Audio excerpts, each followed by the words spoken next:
دنا وإيماننا وقدوتنا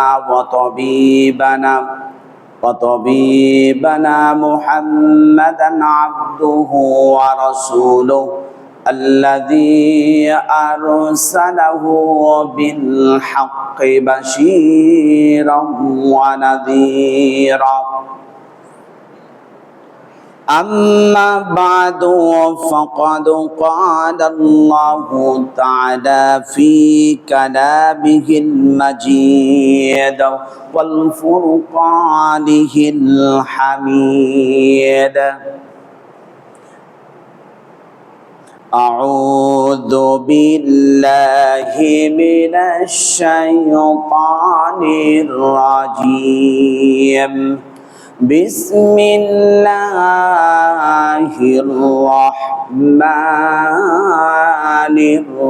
الرحيم واتخذوا من دونه آلهة لا يخلقون شيئا وهم يخلقون ولا يملكون لأنفسهم ضرا ولا نفعا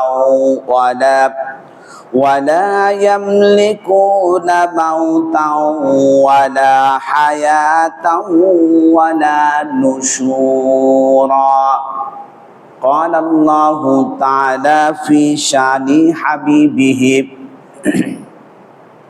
إن الله وملائكته يصلون على النبي يا أيها الذين آمنوا صلوا عليه وسلموا تسليما সবাই মুহাব্বতের সহিত দরুদ ইব্রাহিম পড়ুন আল্লাহুম্মা সাল্লি আলা মুহাম্মাদ وعلى آل محمد كما صليت على إبراهيم وعلى آل إبراهيم إنك حميد مجيد اللهم بارك على محمد وعلى آل محمد كما باركت على إبراهيم وعلى آل إبراهيم إنك حميد مجيد সকল প্রশংসার মালিক আল্লাহ রাব্বুল আলামিন, যিনি আমাদেরকে পবিত্র জুম্মার দিন সফরের চাঁদে মসজিদে আসার জন্য তৌফিক দিয়েছেন। আল্লাহর কাছে লাখ কোটি কালিমাতুশ শুকর আদায় করছি, বলুন আলহামদুলিল্লাহ। শান্তি অবতীর্ণ হোক জনাবি মুহাম্মদ রাসূলুল্লাহ সাল্লাল্লাহু আলাইহি ওয়াসাল্লাম। আজ আপনাদের সামনে সূরাতুল ফুরকান এর ৩য় নাম্বার আয়াত উপস্থাপন করেছি। এই আয়াতের মধ্য থেকে যখন যে সময় যে কথা আসবে সেই কথার উপর আলোচনা করার জন্য চেষ্টা করব। ওমা তৌফিক ইল্লা বিল্লাহ আলাইহি তাওয়াক্কালতু ওয়া ইলাইহি উনিব। রব্বানা লা ইলমা লানা ইল্লা মা আল্লামতানা ইন্নাকা আনতাল আলিমুল হাকীম। রব্বি ইশরাহ লি সাদরি ওয়া ইয়াসসির লি আমরি ওয়াহলুল উকদাতাম মিন লিসানি ইয়াফকাহু কওলি, বলুন আমিন। এখানে যেটা বলেছেন আল্লাহ পাক, ওয়াত্তাখাযু মিন দুনিহি আলিহাতান, আল্লাহ বলেছেন তোমরা কি পৃথিবীতে আল্লাহ ছাড়া, আল্লাহকে বাদ দিয়ে অন্য কাউকে কি ডাকো?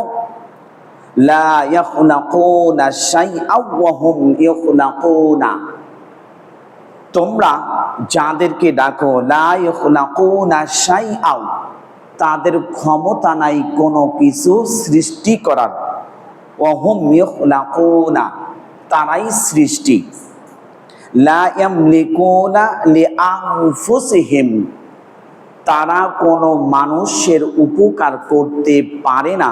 লিআনফুসিহিম দাররা ওয়ালা নাফআ, তারা নিজেরা উপকৃত হতে পারে না। ওয়ালা ইয়ামলিকুনা মাউতাও ওয়ালা হায়াতাও ওয়ালা নুশুরা, হায়াত জীবন, মৌত হায়াত, এবং ইলা ইয়াউমিল কিয়ামা, কিয়ামতের দিন সব উঠাবেন তিনি কে?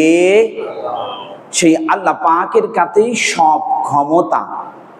পৃথিবীতে কারো কোনো ক্ষমতা নেই।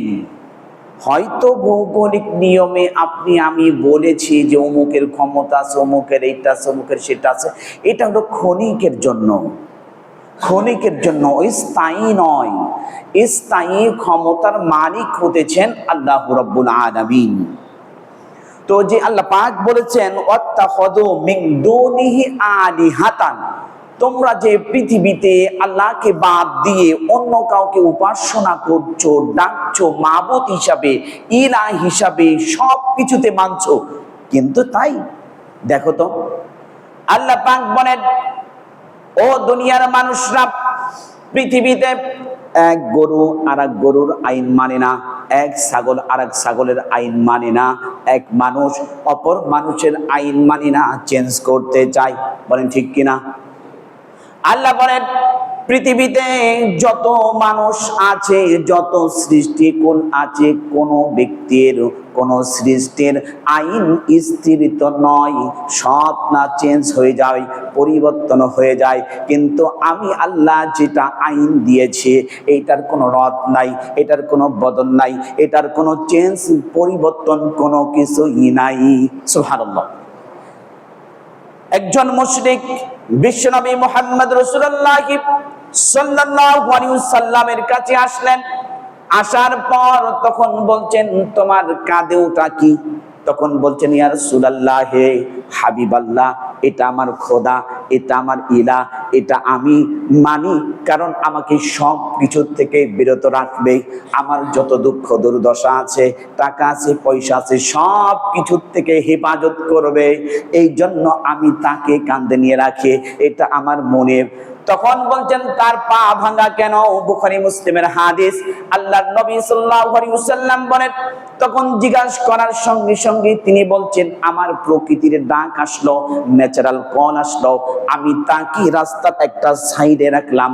রাখার পর আমি যখন একটু জঙ্গলের মধ্যে গেলাম, যাবার পর আমার ন্যাচারাল কল যখন আমি জরুরত হাজত সারলাম, সারার পর যখন আমি আসলাম, দেখি তার পা থেকে মাথা পর্যন্ত ভেজা। আমি মনে করলাম যেহেতু আমার রব, যেহেতু আমার মনিব, তিনি আমার সব কিছু থেকে হেফাজত করবেন। তার শরীর ভেজা, তা কতই না বরকতপূর্ণ পানি। আমি তার পা থেকে নিয়ে মাথা পর্যন্ত জিহ্বা দিয়ে চাটলাম। চাটার পর টক টক বিশ্রী ধরনের গন্ধ আসছে। এমন গন্ধ আসার পর আমার মনে হলো, যদি আমার সবচেয়ে যাকে আমি ইলাহ মানছি, তার ক্ষমতা সব কিছুতে মেনেছি, কিন্তু তার এমন বিশ্রী ধরনের গন্ধ হবে কেন? তার সুস্বাদু হবে, তার সৌন্দর্য ঘ্রাণ ছড়িয়ে পড়বে, কারণ বিশ্রী ধরনের গন্ধ আসছে। আমি ডান বাম যখন উভয় দিক তাকাইলাম, তাকানোর পর দেখি দূরে একটি কুকুর দাঁড়ানো। ওই কুকুরের নিচ থেকে পানি টপকাচ্ছে। তখন আমি মনে করলাম এটা কোন বরকতপূর্ণ পানি। তখন আমি রাগ করে তার পা ধরে আসার দিয়েছি রাস্তার মধ্যে, আসার দিয়ে পড়লাম, তুই খোদা না হুদা? তুই যেহেতু নিজেতেই ঠেকাইতে পারস নাই, নিজেকেই হেফাজত করতে পারস নাই, তাহলে তুই আমাকে কোথা থেকে হেফাজত করবি? আমি এটা মানি না। আমার দুর্বলতা, আমার অসুরতা ধরা পড়েছে রব্বুল আলামিনের হাবিব জনাবি মুহাম্মদ রাসূলুল্লাহ সাল্লাল্লাহু আলাইহি ওয়াসাল্লামকে বলছেন, ইয়া রাসূলুল্লাহ, আমার দুর্বলতা, আমার অসারতা ধরা পড়েছে, আপনি আমাকে মধুর কালিমাটি পড়ে দিন। সবাই বলুন, আশহাদু আল্লা ইলাহা ইল্লাল্লাহু ওয়াহদাহু লা শারীকা লাহু ওয়া আশহাদু আন্না মুহাম্মাদান আবদুহু ওয়া রাসূলুহু। এরপরে আল্লাহ পাক বলছেন, মিন দুনিহি আলিহাতান, আমি বাদ দিয়ে যদি অন্য কোন ইলাহ থাকতো, লা ফাসাদাতা ইল্লাল্লাহ, তাহলে কি হতো? ঝগড়া ফাসাদ সৃষ্টি হয়ে যেত। তখন বলতো উজামপুরের নোয়াখোলাতে রৌদ্র থাকবে, এক আল্লাহ বলতো। আর এক আল্লাহ বলতো উজামপুরে বৃষ্টি দিব। আর এক আল্লাহ বলতো বাদুড়ি পাড়াতে আমি এত শিলা বৃষ্টি দিব, আর কোথাও দিব না, এমন দিক। বলেন ঠিক কিনা? ঝগড়া লাগতো কিনা? আল্লাহ পাক বলেন আমার কোন শরীক নেই, আমার কোন সন্তানাদি নেই, আমার বিবি নেই, আমার ক্ষমতার মধ্যে, রাজত্বের মধ্যে আর কোন অংশীদার নেই, কোন শরীক নেই। তাহলে ছোট্ট একটি সূরার মধ্যে তাওহীদের ক্লিয়ার কনসেপশন দিয়েছেন। সবাই বলুন কুল হুয়াল্লাহু আহাদ আল্লাহুস সামাদ লাম ইয়ালিদ ওয়া লাম ইউলাদ ওয়া লাম ইয়াকুল লাহু কুফুয়ান আহাদ। এটার মধ্যে আল্লাহ পাকের সব কিছুকে শূন্য বিচিত করে দিয়েছেন। যেমন ঝিনুকের মধ্যে মুক্তা লুকিয়ে থাকে, এই সূরার মধ্যে আল্লাহ তাওহীদের সব কিছু, আল্লাহ পাকের ক্ষমতা, রাজত্ব সব কিছু এই সূরাটির মধ্যে দিয়েছেন। বলেন আল্লাহু আকবার।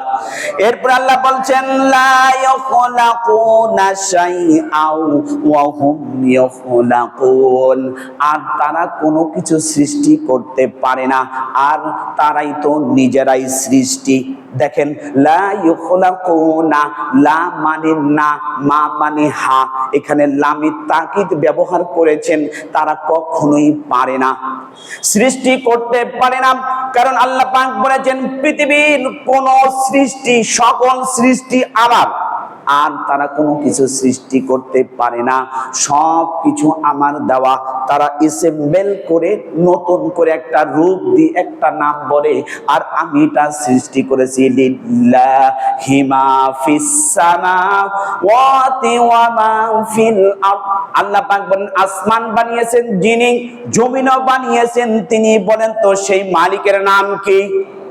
সবাই বলেন সেই মালিকের নাম কি? আল্লাহ পাক বলেন দেখো আমি সৃষ্টি করি, আমি তোমাকে চেহারা সৌন্দর্য করে দিয়েছি, আবার তোমাকে আমি খাওয়াইছি। আল্লাহ পাক বলেন ওয়ামা মিন দাব্বাতিন ফিল আরদি ইল্লা আলাল্লাহি রিজকুহা। আল্লাহ পাক বলেন জলে এবং স্থলে যতগুলি প্রাণী আছে, সকল প্রাণীর রিজিক আমি আপন আপন কুদরতি হাতে পৌঁছায়া দেই। সুবহানাল্লাহ। এরপর আল্লাহ পাক বলেন তোমরা যদি সৃষ্টি করো, এই সৃষ্টির মধ্যে অবশ্যই কোন না ত্রুটি আছে, আর আমি আল্লাহ যাহা সৃষ্টি করি এই সৃষ্টির মধ্যে কোনো প্রকার ত্রুটি নেই। বান্দা দেখো তোমরা একই মায়ের উদর থেকে পাঁচটি ভাই আসলা, পাঁচটি ভাইয়ের চেহারার সাথে কোনো ভাইয়ের চেহারার কোনো মিল নাই। আর তুমি যদি সৃষ্টি করো তাহলে পাঁচটির হুবাহু মিল থেকে যাবে। আমি আল্লাহ সব কিছু সৃষ্টি করেছি ভিন্ন ভিন্ন আঙ্গিকে। সুবহানাল্লাহ, আল্লাহু আকবার। তাহলে এরপরে আল্লাহ পাক বলছেন ওয়ালা ইয়ামলিকুনা লিআনফুসিহিম দাররাও ওয়ালা নাফআ। আল্লাহ পাক বলেন তার কোনো ক্ষমতা নাই যে সে নিজেকে তার কল্যাণ বয়ে নিয়ে আসবে, আর তার কোনো ক্ষমতা নাই অপরের বিপদকে ঠেকায় দিবে। আছে? বলেন আপনি আমি দেখতে পাই কিছুদিন পর সেপ্টেম্বর বা অগস্ট মাসে, এটা আগস্ট সেপ্টেম্বর বা অক্টোবরের শেষ দিকে দুর্গা হবে, কারণ সামনে আসছে আবার জন্মাষ্টমী।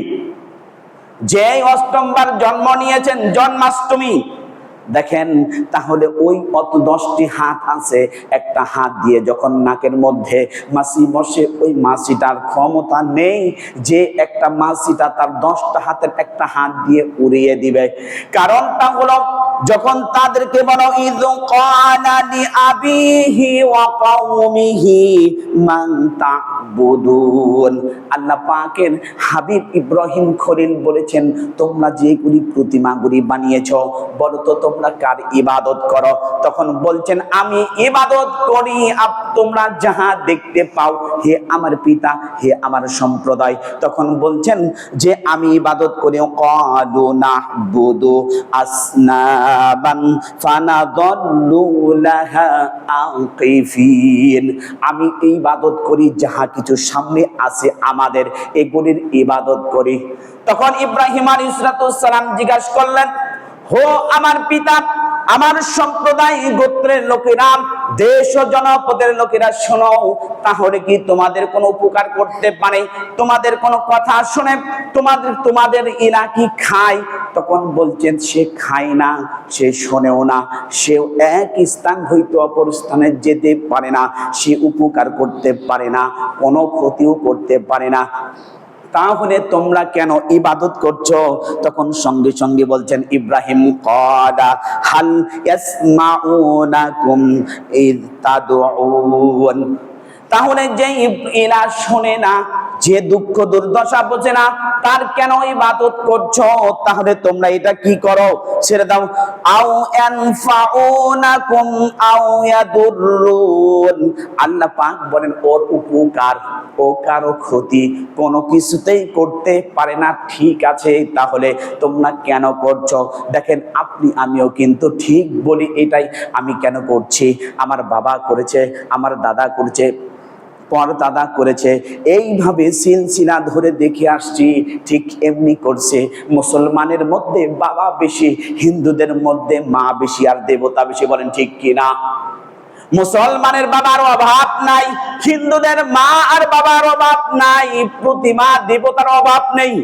কারণ মুসলমান মনে করে যে আমার সব কিছু হাজত পূরণ করে দিবেন ওই বাবা, কিন্তু ওই বাবার তো ক্ষমতা নাই যে কিভাবে তার নিজের হাজত পূরণ করবে। কারণ সে তো একজন সৃষ্টি, আল্লাহ পাক যিনি আছেন ওই সৃষ্টি, তার তাকদীর লিখে দিয়েছেন, ভাগ্য লিখে দিয়েছেন, এর উপরে আর কোনো কিছুই নাই। ইব্রাহিম আলাইহিস সালাম বলছেন, ক্বালু বাল ওয়াজাদনা আবাআনা কাযালিকা ইয়াফআলুন। বলতেছেন, শোনো ইব্রাহিম, আমরা এটা কেন করছি? আমার বাবা করেছে, আমার জাতি করে, আমার গোষ্ঠী করে, তাহলে কি হবে? সকলে মিলে যদি একাকারে কবরের পাশে যদি হাত তুলি, তাহলে কি বিদআত হবে? তাহলে কি গুনাহ হবে? হ্যাঁ, এটাই বিদআত, এটাই শিরক, এটাই গুনাহ, এর বাহিরে কিছু নয়। ঠিক কিনা? দেখেন তো, নেতা নেত্রী একসঙ্গে সবাই মিলে কবরের পাশে, নারী পুরুষ মিলে সবাই সুন্দর করে ফুল দিচ্ছে আর কবরে বলতেছে, না এটা আমরা স্মৃতিচারণ করেছি। বিশ্বনবী মুহাম্মদ সাল্লাল্লাহু আলাইহি ওয়াসাল্লাম না করেছেন। আমি কিন্তু কিছু বলিনি, মুহাম্মদ সাল্লাল্লাহু আলাইহি ওয়াসাল্লামের কথা বলছি। স্মৃতিচারণ করছেন, স্মৃতিচারণ করছেন। এখন এই স্মৃতিচারণ, আমি যে কবরে ফুল দিলাম, আদৌ কি মুহাম্মদ সাল্লাল্লাহু আলাইহি ওয়াসাল্লাম দিয়েছেন? যদি তাই হতো, মুহাম্মদ সাল্লাল্লাহু আলাইহি ওয়াসাল্লামের কবরে ফুলের স্তূপ পড়ে যেত, বিশ্বের সকল মানুষ সেখানে কবরে ফুল দিত। আদৌ কি দেয়? আদৌ কি দেয়? দেয় না।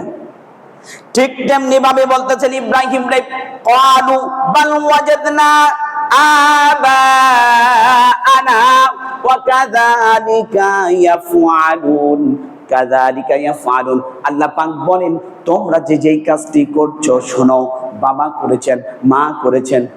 উনি কি অসুস্থ হয়ে পড়ছেন? দেখেন তো, অসুস্থ নাকি?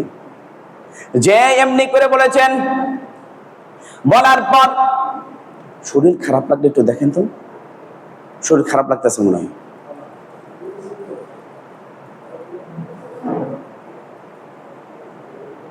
দেন হয় মাথায় পানি দেন, একটু পানি খাওয়াই দেন। ধরেন ধরেন ধরেন, একটু লই যান, দেখেন বাসায় নিয়ে যাওয়া যায় নাকি।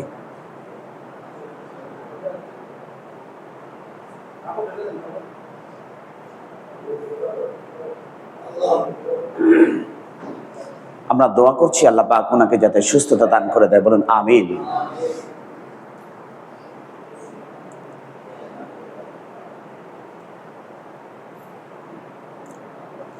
বন্ধুগণ, এক মিনিটের জন্য আমার দিকে খেয়াল রাখুন।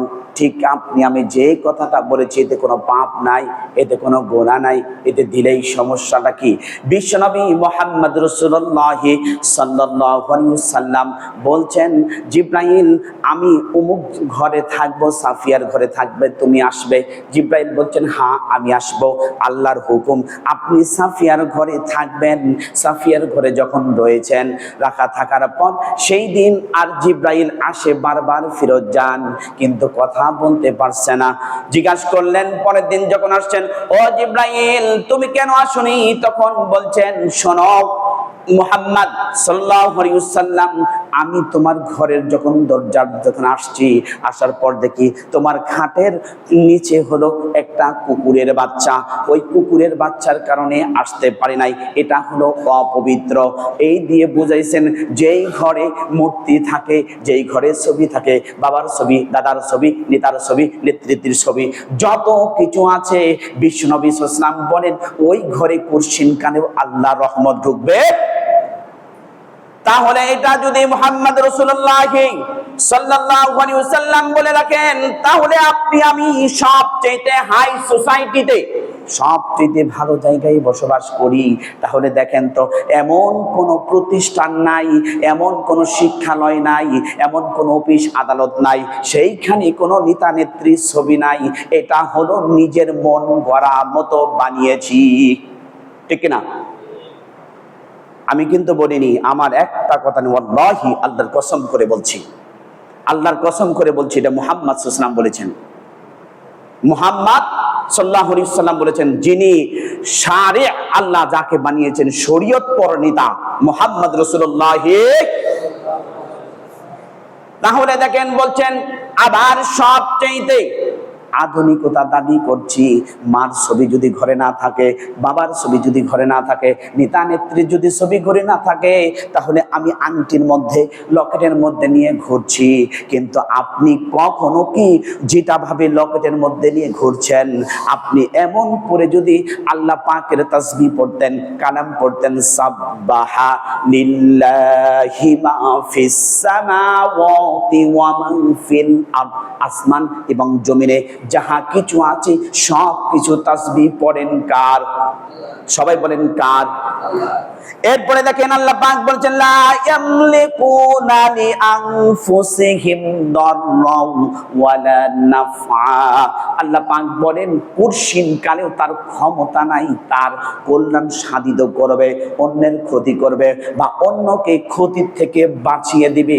খায়রিহি ওয়া শাররিহি মিনাল্লাহি তাআলা, সব কিছু ভালো এবং মন্দ করেন তিনি কে?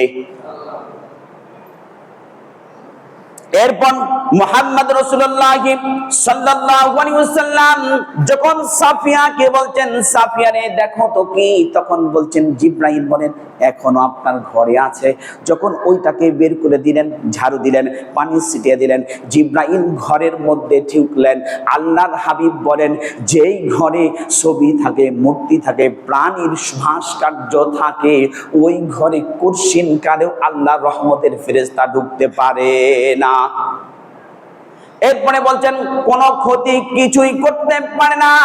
যখন মুহাম্মদ রাসূলুল্লাহ সাল্লাল্লাহু আলাইহি ওয়াসাল্লাম যখন তিনি মক্কা নগরীতে, এমন একটি দিন ছিল, এমন একটি সময় ছিল, এমন একটি পরিবেশ ছিল, ওই পরিবেশের সময় বিশাল একটা মূর্তি যার নাম হুবল।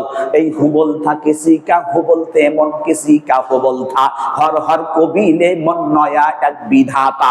আপনি আমি চার আল্লাহতে বিশ্বাসী, এক এক করে প্রমাণ করছি। দেখেন কিসি কা হুবল থে মন কিসি কা হুবল থা, হর হর কবিলে মন নয়া এক বিধাতা।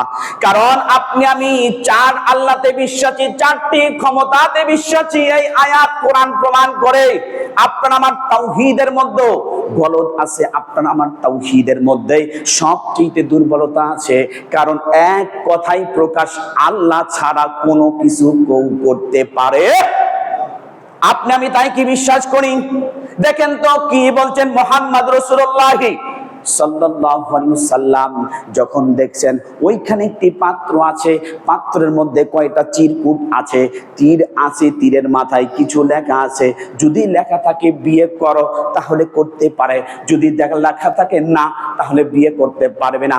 যদি লেখা থাকে বাহিরে যাও তাহলে হ্যাঁ যেতে পারবে, আর যদি লেখা থাকে না তুমি যেতে পারবে না।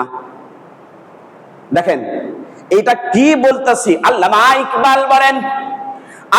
ইকবাল বলেন ওই ব্যক্তিদের ঈমান এত দুর্বল, আর এমন এত ঈমান দুর্বল নিয়ে তারা চলাফেরা করছে, আর বলছে আমি মুসলমান। আমাকে যখন পিছন দিক থেকে ডাক দেয় তখন বলি যে আমার আজকে সাধ হয়নি, আজকে যাওয়াই যাবে না, কি যে সমস্যা হইব। প্রথম দিন সকালবেলা টাকা চাইলাম অমুক জনের কাছে ধার, কিন্তু অমুক তো দিল না, আর টাকা পাবো কি করে। এইটাতে দেখেন বাক্যগত শিরক কিভাবে করছে। হযরতে বাইজিদ বুস্তামি রাহমাতুল্লাহি আলাইহি তিনি যখন দিনের দাওয়াত শেষ করে রাত্রিবেলা আসছেন, আসার সময় তার এক ভক্ত ছিল, মুরিদ ছিল, জোর করে ধরে হুজুরকে ঠান্ডা এক গ্লাস দুধ খাওয়াই দিলেন, কিন্তু ঠান্ডা দুধ খেতে তিনি অভ্যস্ত নন। যখন তিনি এটা খাইলেন, খাবার পর যখন বাসায় আসছেন, পরের দিন ফজরের নামাজ পর যখন দিনের 10 দিতে শুরু করেছেন, মাদ্রাসায় গেলেন, ওইখান থেকে আসছেন তার হুজুরখানায়, কারণ তার পেটের মধ্যে ব্যথা করছে। ওইখান থেকে ব্যথা করার পর যখন হুজুরখানায় এসেছে তখন বিবি সঙ্গে সঙ্গে চলে এসছেন আর বলতেছেন, স্বামী হে আপনার এই পেটের ব্যথা কেন? তখন বলছেন, আমি যখন গতকালকে দাওয়াত দিতে গিয়েছিলাম ওইখান থেকে আসার সময় আমার গাড়ির সামনে দাঁড়িয়ে একজন সবচেয়ে অন্ধ ভক্ত, তিনি আমাকে জোর করে ঠান্ডা এক গ্লাস পানি খাওয়াই দিলেন, দুধ খাওয়াই দিলেন। ওই দুধটা খাওয়ার পর আমার পেট ব্যথা করছে, এখন আমাকে মনে হয় ওয়াশরুম এ পর্যন্ত কয়েকবার গিয়েছি। তখন বলছেন, আল্লাহর কসম করে বলছি আপনার আমি স্ত্রী, আপনি এই মুহূর্তেই শিরিক করে ফেলেছেন। মাপেন, মিলান আপনার আমার জীবনের সাথে মিলান, বাক্যগত শিরিক কেমন করে করছি। কারণ এই জন্য বিশ্বনবী সাল্লাল্লাহু আলাইহি ওয়াসাল্লাম বলছেন, তুমি যদি শিক্ষিত হও তাহলে শিক্ষিত মেয়েকে বিবাহ করো। শিক্ষিত মেয়ে যদি থাকে তাহলে শিক্ষিত জাতি উপহার দিবে, শিক্ষিত মা না থাকলে শিক্ষিত জাতি উপহার দিতে পারবে না। কারণটা হলো দেখেন, সবচেয়ে টপ নেতা, সবচেয়ে বর্তমান সময়ের, গতকালকে আমি একটি জায়গাতে গিয়েছিলাম, ওইখান থেকে যখন গেলাম, যাওয়ার পর সবার সাথে মুসাফা করলাম, মুসাফা শেষ করে বললাম, ভাই আপনারা ভালো আছেন? বলে হ্যাঁ ভালো আছি। সব কিছু কৌশল বিনিময় করার পর বলছেন, চলেন এখন তো নামাজের সময়, তখন কি নামাজ পড়বেন কিনা? তখন বলছেন, না না এখন নামাজের রক্ত। উনি আমাকে বলতেছেন নামাজের রক্ত, তখন বলেছে আমি ঈশার নামাজ পড়ে চলে আসছি। তখন বলছেন, না না আপনি আবার নামাজ পড়বেন। আমি বলছি না আপনি পড়েন। তখন বলছেন, ভাই আপনার সাথে যদি আমি নামাজ পড়তে পারি এটা নফলের মধ্যে হয়তো গণ্য করে দিতে পারেন আল্লাহ, কিন্তু আমার কথা হলো আমি প্রথমে আপনাকে বলছি, বলেন তো ওযুর ফরজ কয়টি? তখন উনি আমাকে জবাব দিয়ে শুনে দিলেন, আল্লাহর বান্দা হুজুর আপনি আমাকে যেইভাবে প্রশ্ন করেছেন ভরা মজলিসের মধ্যে, আমি বুঝি ওযুর ফরজ টরজ জানি না, আমি সব জানি, আমি মুসলমানের ঘরে জন্ম, তাহলে আপনি আমাকে শোনান। তখন বলছেন, হুজুর শোনেন, হলো 19টি ফরজ হলো ওযুর। 1 নাম্বার ফরজ হলো হাত ধোয়া, মুখ ধোয়া, চোখ ধোয়া, দাঁত ধোয়া, জিহ্বা ধোয়া। এক এক করে বলতে বলতে 19টি পার করে ফেলেছেন। পার করার পর তখন বলছেন, হুজুর আরো জানি কিন্তু আপনাদের ভয়ে বলতে পারি না। বলেন তো এমন একজন লোক যদি আমার রাহাবার হয়, আমার এমন একজন যদি লোক নেতা হয়, এমন একজন লোক যদি আমাকে নেতৃত্ব দেয়, তাহলে ওই ব্যক্তিটাকে, জাতিকে, সমাজকে কি শিক্ষা দিতে পারে? কথা বলেন না যে। দেখেন এই জন্য বাইজিদ বুস্তামির বিবি বলছেন, আপনি এই মুহূর্তে শিরক করছেন, কারণ দুধ আপনার কোনো ক্ষতি করতে পারে না, দুধ আপনার কোনো উপকার করতে পারে না। কল্যাণ এবং অকল্যাণ, উপকার এবং অনুপকার সব কিছুর মালিক তিনি কে? সবাই বলেন তিনি কে? এই জন্য আল্লামা ইকবাল বলেছেন, হর হর কবিলে বন্যয়া এক বিধাতা, घुसती अव्वल मरती अव्वल तूने हद में मारे कास तासुराइया देखते अव्वल तूने हद में मारे कास। এটাকে আমরা আল্লাহ বানিয়ে নিলাম ক্ষমতার দিক থেকে। কয়টা বলেছিলাম আল্লাহ কয়টা? চারটি বলেছি, চারটিতে আমরা বিশ্বাস করছি। এক কথাই কনসেপশন যে দলমত নির্বিশেষে আল্লাহ সব কিছু করতে পারেন। পৃথিবীতে যত ক্ষমতাশালী আছে কিছুই করতে পারেন, সব কিছু করতে পারেন তিনি কে? সবাই বলেন তিনি কে? এক কথাই বিশ্বাস, ক্লিয়ার কনসেপশন। কারণ আল্লাহ পাক বলছেন দেখো বান্দা যদি তাই করতে পারতো তাহলে দেখো আরেকটি আল্লাহতে তোমরা বিশ্বাসী। কি হলো? তোমাদের দেশ ও জাতির লোকেরা বলছে আমার এই ক্ষমতা আসে ওই আকাশের নিচে বৃষ্টি আর হবে না, কঠিন কালেও আর বৃষ্টি হবে না। দেখেন গতকালকে CNN, রয়টার্স, এরপর আল জাজিরার খবরে দেখলাম বিশাল বড় একটি পাথর পড়েছে আমেরিকার ভূখণ্ডের মধ্যে, এমন এক সিটির মধ্যে যেই সিটি সব মাটির নিচে দাবিয়ে গিয়েছে। তখন বলছেন সব ক্ষমতা ছিল কিন্তু আমরা প্রয়োগ করিনি। ক্ষমতা কার? ক্ষমতাতে বিশ্বাসী। এরপরে আল্লাহ পাক বলেন কুলিল্লাহুম্মা মালিকাল মুলকি তুতিল মুলকা মান তাশা ওয়া তানজিউল মুলকা মিম্মা তাশা ওয়া তুইজ্জু মান তাশা ওয়া তুদিল্লু মান তাশা বিয়াদিকাল খায়র ইন্নাকা আলা কুল্লি শাইইন কাদির। আল্লাহ পাক বলেন সব কিছু ক্ষমতার মালিক আমি। কুলিল্লাহুম্মা মালিকাল মুলকি, আমার হাতে ক্ষমতা, আমার হাতে রাজত্ব, আমার হাতে সব কিছু। আমি আল্লাহ যাহাকে ইচ্ছা করি তাকে সম্মান দেই, আমি আল্লাহ যাহাকে ইচ্ছা করি তাকে সম্মান দেই না। আমি আল্লাহ যাহাকে ইচ্ছা করি ওই মসনদ থেকে নামিয়ে আমি রাস্তায় দিয়ে ভাঙ্গা একটা থালি ধরিয়ে জুতোর গলা মালাই দিয়ে আমি হাঁটার প্রসেসিং করে দেই। তিনি কে? আল্লাহ পারেন কিনা? পারেন কিনা? আপনাদের মধ্যে মনে সন্দেহ আছে আসতে যে বলতেছেন? এতগুলি উদাহরণ বললাম আমি, শুধু আল্লাহ আছেন, তার ক্ষমতা আছে, এক আল্লাহতে বিশ্বাস করতে হবে। দেখেন ইমাম জাফর সাদিক এই আয়াতের ভিত্তিতে তাফসিরে রুহুল মানি, তাফসিরে খাজেন, তাফসিরে ফি জিলালিল কোরআন, আইতাসুর তাফাসির, তাফসিরে মুডিন, আল্লাহর নবী সাল্লাল্লাহু আলাইহি ওয়াসাল্লাম এই আয়াতের বলেছেন লা ইয়ামলিকুনা লিআনফুসিহিম দাররা ওয়ালা নাফআ। আল্লাহ পাক বলেন তার কোনো ক্ষমতা নাই যে কল্যাণ করতে পারে, আর তার কোনো ক্ষমতা নাই যে অকল্যাণ করকে তাকে হটাইয়া দিতে পারে। আমি আল্লাহ আসমান থেকে কল্যাণ দেই, আমি আল্লাহ আসমান থেকে তাকে বেইজ্জতি করে দেই। পারেন কিনা? ইমাম জাফর সাদিক রহমাতুল্লাহি আলাইহি তিনি একজন জবরদস্ত মুহাদ্দিসের কাছে গেলেন। যাবার পর তিনি ছিলেন নাস্তিক। ওই মুহাদ্দিসের কাছে আসলেন, ইমাম জাফর সাদিকের কাছে এক নাস্তিক আসলো। আসার পর বলছে তোমাকে আল্লাহ মানি না, কারণ তোমার আল্লাহ আছে আমি দেখি না, যাকে ধরা যায় না, ছোঁয়া যায় না, গিরান নেওয়া যায় না, তাকে আল্লাহ হিসাবে মানি না। ইমাম জাফর সাদিক বলছেন আল্লাহর বান্দা তোমার এই জীবদ্দশাতে তুমি বলতে পারো কখনো নৌজাহানে ভ্রমণ করেছ? তখন বলেছেন হ্যাঁ আমি করেছি। তাহলে কিভাবে ভ্রমণ করেছো আমাকে একটু বিস্তারিত বলো। তখন বলছে আমার একটা কথা মনে পড়ে গেল, আমার 60 থেকে যখন 70 বছর বয়স হয়েছে ওই সময় তখন আমি নৌ ভ্রমণে গেলাম।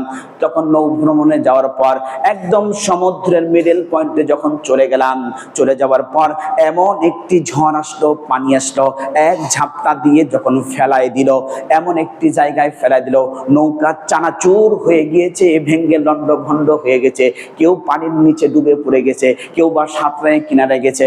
কিন্তু আমি দেখলাম আমি যখন চলে যাচ্ছি একেবারে কুল কিনারা, সব কিছু হারা, আমার আর কেউ নাই।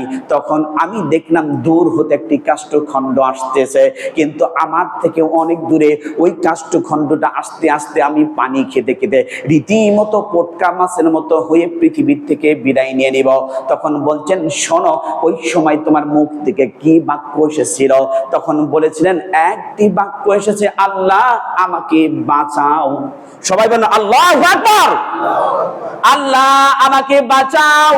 এই বাক্যটি যখন আমি বলেছি, বলার পর দেখলাম বিশাল বড় একটি পানির তরঙ্গমালা এসে যখন একটা ঢেউ এসে আমার কাছে চলে আসলো, ওই কাষ্ঠখণ্ডটা আসলো, মনে হয় আমার চোখের পলক পড়তে যতটুকু দেরি, এই দেরির মধ্যে লাগি নেই, আমার কাছে কাষ্ঠখণ্ড আসলো। আমি ওই কাষ্ঠখণ্ডের উপরে ভর দিলাম, ভর দিয়ে বেয়ে বেয়ে যখন কিনারায় চলে গেলাম, যাবার পর বললাম, আল্লাহ তুমি সব কিছু করতে পারো, মাখলুক কিছুই করতে পারে না। বলেন ঠিক কিনা? বিশ্বাস হয়? আপনি আমি বলি এইটা করব সেইটা করব, এইটা সেইটা করলেন ঠিক আছে, যতক্ষণ আছে যখন আপনার পিছনের রাস্তা দুইবার ঢিল হয়ে গিয়েছে, ওয়াশরুমে যাইতেছেন আসতেছেন, এই সময় আপনি কি করবেন বলেন তো? এরপরে কি আপনার ক্ষমতা আছে? আছে? দেখেন, একটি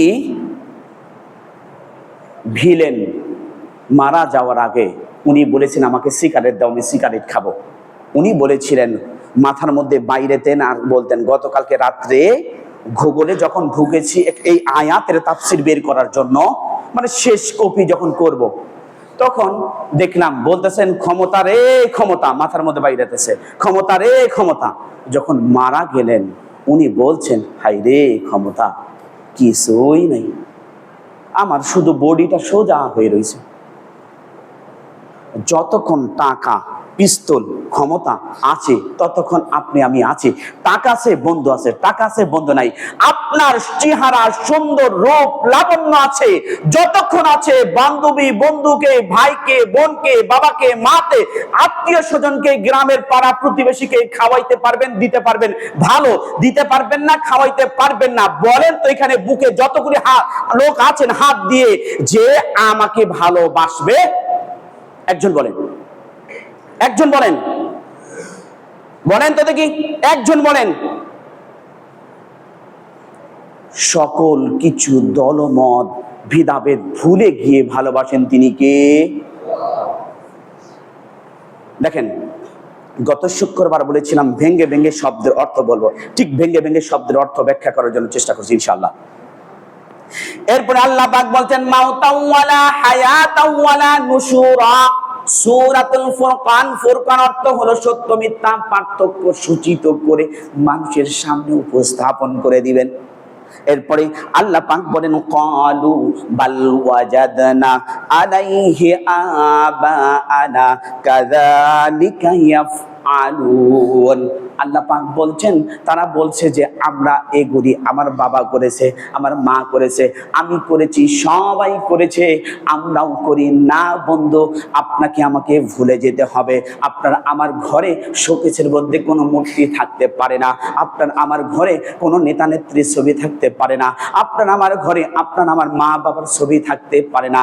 নিষেধ করেছেন মুহাম্মদ রাসূলুল্লাহ। আমরা রাখবো না বলি ইনশাআল্লাহ। মারা যখন যাবে আপনার আমার বাবা মা, সাথে সাথে ডিলেট ডিলেট। কারণটা হলো এই, একজন মানুষ মৃত্যুবরণ করার পর তিনটি জিনিস থাকে, ওয়ালাদুন সালিহুন নেক সন্তান, আও ইলমুন ইলম উপকারী বিদ্যা যেটাকে শিখেছেন সে, এরপরে হলো সদগায়ে জারিয়া। এই তিনটি জিনিস ছাড়া ওই ব্যক্তির আর কিছুই থাকে না, সব শূন্য পড়ে থাকে। বাড়ি গাড়ি টাকা পয়সা অর্থ সম্পদ কিছু নেই। একজন নেক সন্তান রেখে গিয়েছেন, ওই সন্তানটা চোখের পানি ছাড়ছে আর বলছে আল্লাহ আল্লাহ তুমি আমার মাকে মাফ করো, তুমি আমার বাবাকে মাফ করো।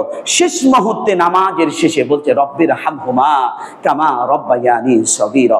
সালাম ফিরানোর আগে আল্লাহ বলেন তুমি বলতে দেরি, আমি তোর মা বাবাকে মাফ করতে দেরি করি না। বলেন তো এর থেকে আর কি আছে? এটাও যদি না পারি, যতক্ষণ হাঁটবো ইস্তেগফার করব আর বলবো আল্লাহ আমার পূর্বপুরুষ যারা আমাদের উত্তরসূরি আছে সকলকে তুমি মাফ করে দাও, সকলকে তুমি মাফ করো। এইটা তো আমরা করি না, করি কি করব না করব বিভিন্ন ধরনের গল্প আড্ডাবাজি নিয়ে ব্যস্ততা। এরপরে দেখেন, আপনি আমি ছবি সুন্দর করে বাঁধিয়ে বাঁধিয়ে রাখছি বিশাল বড়, আমি এটার প্রয়োজনীয় ছাড়া অপ্রয়োজনীয় কোনো ছবি উঠাইতে পারি না। ইসলামিক কাজে, যেমন বর্তমান সময়ের জন্য যে হজে যাবেন আপনার ছবি লাগবে, বিদেশ যাবেন ছবি লাগবে, বিভিন্ন কলেজ ইউনিভার্সিটি যা কিছু আছে বিভিন্ন জায়গাতে আপনার ছবি লাগবে, ছবি ছাড়া কাজ হবে না। আপনার যে ছবিতে যে আপনার চোখের যে আই প্রিন্ট আছে, ফিঙ্গার প্রিন্ট আছে, এই আই প্রিন্ট আর ফিঙ্গার প্রিন্টে আপনি কখনো ডুপ্লিকেট করতে পারবেন না। সই নকল করা যায়, সই নকল করা যায়, যে কোনো যত ক্যারাবেরা সই নিয়ে আসেন, যে কেউ দেখলে কয়েকবার প্র্যাকটিস করলে এটা নকল করা যাবে। কিন্তু এই আই প্রিন্ট বা ফিঙ্গার প্রিন্ট নকল করার মতো আজ পর্যন্ত কোনো বিজ্ঞানী তৈরি হয়নি, কারণ এটা সব কিছু আল্লাহর খচিত করে দেওয়া, আল্লাহর খচিত করে দেওয়া। এই জন্য দলিলে, বর্তমান সময়ে দলিলে আপনার টিপসই নেবেই, সই তো নেবেই, আবার টিপসই দিতে হবে। আবার অনেক সময় যেটা আছে যে আমাদের থানাতে করেছেন আই প্রিন্ট দিতেই হবে, বাধ্যতামূলক। এখন আই প্রিন্ট দিতেই হবে, কারণ ডুপ্লিকেট জমির দাম বাড়তেছে, ডুপ্লিকেট করছে, তখন বলছে আই প্রিন্ট দিয়ে দেন। কারণ আই প্রিন্ট দিলে তো আর কখনো কোনো কিছু করা যায় না। দেখেন এরপরে আল্লাহ পাক বলছেন, ক্বালু বাল ওয়াজাদনা, আমি যেভাবে ডাকছি আমার বাবাও সেইভাবেই ডেকেছে, আমার পাড়া প্রতিবেশীরাও সেইভাবে ডেকেছে। বলতেছিলাম বাক্যগত শিরিকের মধ্যে কয়েকটি কথা শিরিক বললাম। বন্ধুরে, এই কথাগুলি আপনি আমি বলতে পারি না। আপনারা আসছেন অনেকই পিছনে, পিছনে আসলে আমার বয়ানের অনেক কিছু বুঝবেন না, কারণ পিছন থেকে বের হয়ে নামাজ পড়ে চলে যাবেন আর বলবেন হুজুর কি বললো আমি এটা বুঝি না। কারণ আমি বিষয় ভিত্তির উপর একটা একটা করে শব্দ শব্দ ভেঙ্গে ভেঙ্গে বলতেছি, আপনাকে আমাকে জানতে হবে। এরপরে ইন্নাহুম আদুওয়ান্নি, ইব্রাহিম বলছেন এরা আমার সকল কিছু শত্রু। কি বলছেন? যে যতগুলি তোমরা যাকে ইলা মানছো, যাকে আইনদাতা মানছো, বিধানদাতা মেনেছো, এগুলি সবগুলি আমার শত্রু, একজন আমার বন্ধু নয়। তাই বলছেন ইল্লা রব্বাল আলামিন, সবাই বলুন ইল্লা রব্বাল আলামিন, আল্লাহ পাকই হতেছেন আমাদের প্রকৃত বন্ধু। এই আল্লাহ পাক বলছেন শোনো, তুমি যখন বিপদে পড়েছ, মুসিবতে পড়েছ, তুমি দেখছো চতুর্দিকে অন্ধকার, কেউ আর নেই, বান্দারে আমি দেখো, আমি সৃজন করি, আমি খেতে দেই, আমি পড়তে দেই, আমি দুঃখ দুর্দশা সব কিছু আমি ভাগাভাগি করে নেই। বান্দা তুমি যখন যাহা কিছু চাইবে, যাহা কিছু বলবে, আমাকে আল্লাহ বলে একবার ডাক দিতে দেরি, আমি আল্লাহ তোমার ডাকে 70 বার সাড়া দিতে দেরি করি না। কারণটা হলো সমুদ্রের তলদেশে ক্ষুধার তাড়নাতে একটি পোকা, যে পাথরের নিচে, শৈবারের নিচে, বাণী করার নিচে চাপা খেয়ে রয়েছে, ওই পোকা যদি বলে রব্বুল আলামিন আমার ক্ষুধা পেয়েছে, আল্লাহ পাক বলেন আমার আরশে আজিম পর্যন্ত খবর হয়ে যায়, আর আমি আল্লাহ ওই ব্যক্তির আপন কুদরতি হাতে খাবার পৌঁছায়া দেই। তিরমিজি শরীফের হাদিস, আল্লাহর নবী সাল্লাল্লাহু আলাইহি ওয়াসাল্লাম, এক সাহাবী এসে বলছেন ইয়া রাসূলুল্লাহ, আমি সমুদ্রের কিনারায় দাঁড়ালাম, দেখলাম একটা পোকা অনেক দূর থেকে তার খাদ্য শস্য নিয়ে চলে আসলো। আসার পর যখন দেখলাম সমুদ্রের কিনারায় আরেকটা বিষাক্ত আরেকটি পোকা, ওই পোকাটির মুখের মধ্যে দিলেন। ওই পোকাটির মুখের মধ্যে দিবার পর ওই পোকা যখন খাবার নিয়ে যাচ্ছেন, যাইতে যাইতে পানি যখন বেঁধে গেল, ওইখানে একটি হিংস্র একটি সাপ আসলো। সাপ আসার পর ওই পোকাটি তার সাপের মুখে খাবার দিয়ে দিলেন। খাবের মুখে দিবার পর ওই সাপ আরেকটি ডুব দিলেন। ডুব দেওয়ার পর দেখলেন একটা হিংস্র প্রাণী হাঙ্গর মাছ। ওই হাঙ্গর মাছ যখন চলে আসছেন, আসার পর ওই বিষাক্ত সাপটি হাঙ্গর মাছের মুখে খাবার দিয়ে দিলেন। ওই হাঙ্গর মাছ খাবারটি নিয়ে গিয়ে পাথরের বিশাল বড় শৈবাল রাশির মধ্যে, অর্থাৎ সমুদ্রের তলদেশে যখন একটা শৈবাল রাশির মধ্যে বিশাল বড় একটা পাথর, পাথরের মধ্যে কোনো ছিদ্র নাই, কোনো কিছু নেই, কিন্তু পৃথিবীর কোনো মানুষ ধরার ক্ষমতা নাই, ওর মধ্যে ছোট্ট একটা পিপিলিকা আছে, যা মাইক্রোস্কোপ যন্ত্র দিয়ে দেখা যায়। ওই হাঙ্গর মাছটি গিয়ে যখন তার পাথরের মধ্যে একটি টোকা মেরেছেন, সঙ্গে সঙ্গে পোকাটি বের হয়ে আল্লাহু আকবার বলে জোরে চিৎকার দিয়েছেন। চিৎকার দিয়ে বলছেন রব্বুল আলামিন আপনি আমার মনিব, আপনি আমার ইলা, আপনি আমার আইনদাতা, আপনি আমার বিধানদাতা, সব কিছুর মালিক আল্লাহ, আপনি আপন হাতে রিজিক পাঠায় দেন, আপনি আমার সব কিছুর মালিক। পিপিলিকাটি সেজদা দিয়ে আল্লাহর শুকরিয়া আদায় করে নিলেন। দুই আল্লাহ, দুই আল্লাহতে আমরা বিশ্বাসী। বলেছি ক্ষমতার মালিক কে, এটা বলেছি। দ্বিতীয় বললাম রিজিক দেবার মালিক কে, দুটি আল্লাহতে বিশ্বাসী। আর দুটি আল্লাহ বলবো আগামী শুক্রবার ইনশাল্লাহ। বলে ইনশাল্লাহ। তিনটি আয়াত সন্নিবেশিত দেখছেন, এটা দেখেন, এটার একটু খেয়াল রাখেন। আমি মনে করছি যে আসলে আমার মধ্যে তেমন ইলম কালাম কিছুই নেই, আমি না খানদান একজন গুনাহগার বান্দা, আমি কিছুই জানি না। তবেও আমি আল্লাহ পাকের রহমতে ক্ষুদ্রতম জ্ঞান দিয়ে যতটুকু চেষ্টা করি, স্টাডি করার পর সোমবার থেকে শুরু হয় বড় বড় আলিমদের সাথে এটা ডিসকাস করার পর এরপর এটাকে আমি সেটেল ডাউন দিয়ে আমার ল্যাপটপ আছে, এই ল্যাপটপের মধ্যে এক কপি হার্ড কপি রেখে দেই, বা এই খাতা আছে, আমার শিট আছে, শিটের মধ্যে এটা নোট করি। যে কেউ সময় বলতে পারে হুজুর এটা কোথায় আছে, আমি বের করে দিতে পারি। দেখেন ইব্রাহিম আলাইহিস সালাম তিনি বলছেন তৃতীয় আল্লাহর একটু সিম্পটম বলছি। দেখেন আমি যখন অসুস্থ হয়ে যাই তখন বলি ভাই রে তুই কোনা কি করলে আমি এটা সুস্থ হয়ে যাবো, উমুকের কাছে ফু দিয়ে নিলে ভালো হয়ে যাবি, যাস না কেন, বসে রইস কেন? এরপরে বলতেছি যে উমুক খাওয়াইলে, এইটা খাওয়াইলে তোর বাচ্চা হয় না, বাচ্চা হয়েই যাবে। উমুকে বলছে যে উমুকের কাছে গেলে এমন একটা পানির মধ্যে ফু দিবে তোর চাকরিটা হয়ে যাবে, ইন্টারভিউতে সবকিছুতে, পরীক্ষাতে সবকিছু পাস করবি।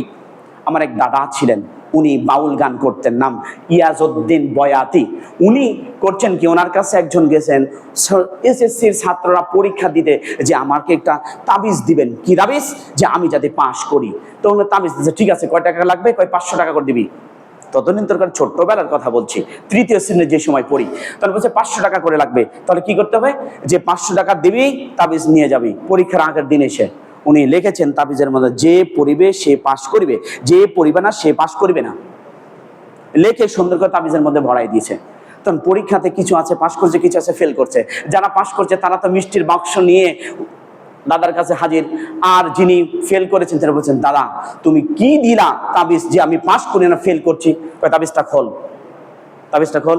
খুলছে, খুলে কয় দেখ কি লেখা আছে। কয় লাল কালি দিয়ে লেখা আছে, যে পড়িবে সে পাস করিবে, যে পড়িবে না সে পাস করিবে না। দোষ কি দাদার না দোষ ছাত্র? আমি মুসলমান, আপনার আমার ইমানের ত্রুটি আছে। আমি এখন তাওহীদ কি জিনিস এইটাই বুঝি না। মুসলমান লা ইলাহা ইল্লাল্লাহ মুহাম্মাদুর বলেছি, তাওহীদ কি জিনিস?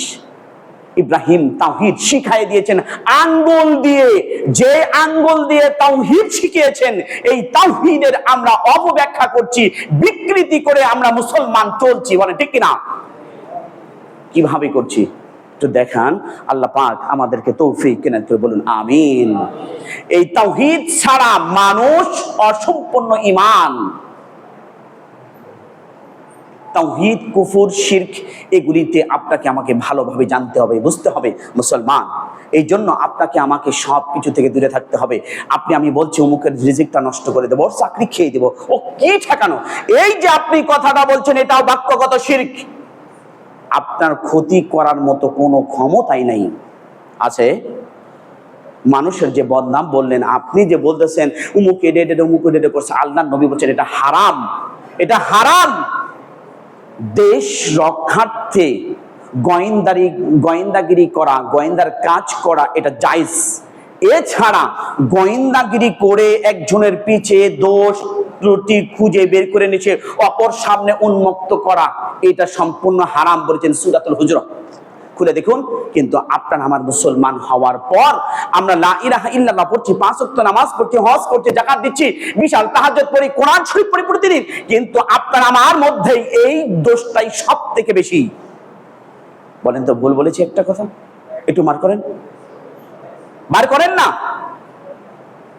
তাহলে ওই ব্যক্তিকে যে কষ্ট দিয়েছেন, ওই ব্যক্তি শোনার পর এই বাক্যটি বলাই যাবে না, যে বাক্য বলার পর একজন আল্লাহর বান্দা কষ্ট পাবে, আল্লাহর বান্দি কষ্ট পাবে, এই বাক্যটি আমি বলতেই পারি না। যদি ওই ব্যক্তি কষ্ট পায়, আপনার আমার জন্য জান্নাত যাওয়া যাবে না। সাতের উপরে টিকিট, জান্নাতের টিকিট আছে, দাঁড়ায় থাকবো, ওই ব্যক্তি মাফ করবে তিয়া হবে, ওই ব্যক্তি মাফ করবে না, আমি জান্নাত যেতে পারবো না। সহজ জিনিস বোঝেন। আল্লাহ পাক আমাদেরকে আলোচনা ভিত্তিক আমল করা তৌফিক এনায়েত করুন। বলুন আমিন।